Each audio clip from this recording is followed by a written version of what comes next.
Maintenant, on va voir si toi, tu connais par cœur Lyon et si t'es un vrai Lyonnais. Ok. Donc, on va passer au jeu Vrai Gone.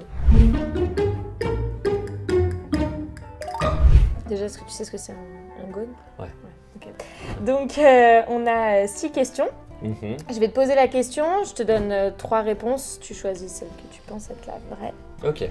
Attention, si tu fais pas 6 sur 6, c'est qu'il faut que tu revoies un peu ta culture lyonnaise. Hein. J'ai des potes qui vont m'allumer si je fais pas 6 sur 6, donc ok, je prends. Alors, concentre-toi. Ouais. Ok.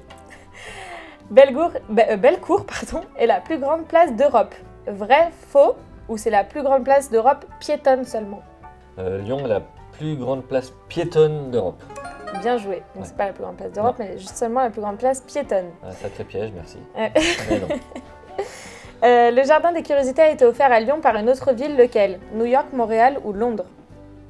Je connais bien le jardin, j'ai déjà fait des photos là-bas, notamment avec des danseuses. On a une très jolie vue de Lyon, allez-y. C'est magnifique. Je dirais...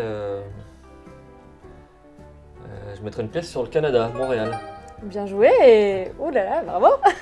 Donc oui, Montréal est jumelé avec Lyon et c'est eux qui ont offert le jardin des curiosités à Lyon. Quel était l'ancien nom de la ville de Lyon? Lucus, Lugdunum ou Nemosus? Sérieux? C'est ça, ok. On le teste. Oui, très bien. Ça mérite d'être... Lugdunum. On a peut-être des gens qui ne connaissent pas ici Lyon, on ne sait jamais. Donc oui, ça a été fondé en 43 avant Jésus-Christ et donc c'est bien comme ça que Lyon s'est appelé. Lequel de ces plats n'est pas réputé pour être une spécialité lyonnaise? Le petit beurre, le Saint-Marcelin ou le pâté en croûte? Le petit beurre. Oui, bah dis donc. Saint-Marcelin, c'est peut-être pas Lyon, mais à côté quoi. C'est par là. Ouais, ça rentre dans la gastronomie lyonnaise. Mais... Voilà.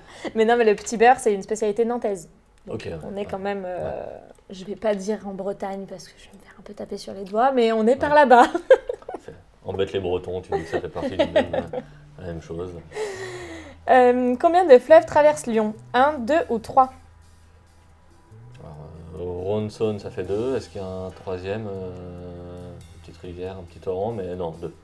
C'est un piège. Ah, Il n'y en a que 1 parce que la Saône, c'est une rivière.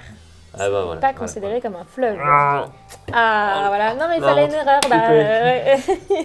Bon, c'est pas grave. J'ai été on va dire que t'es un Lyonnais sur les bords. Ouais, voilà, je me suis vu... Non.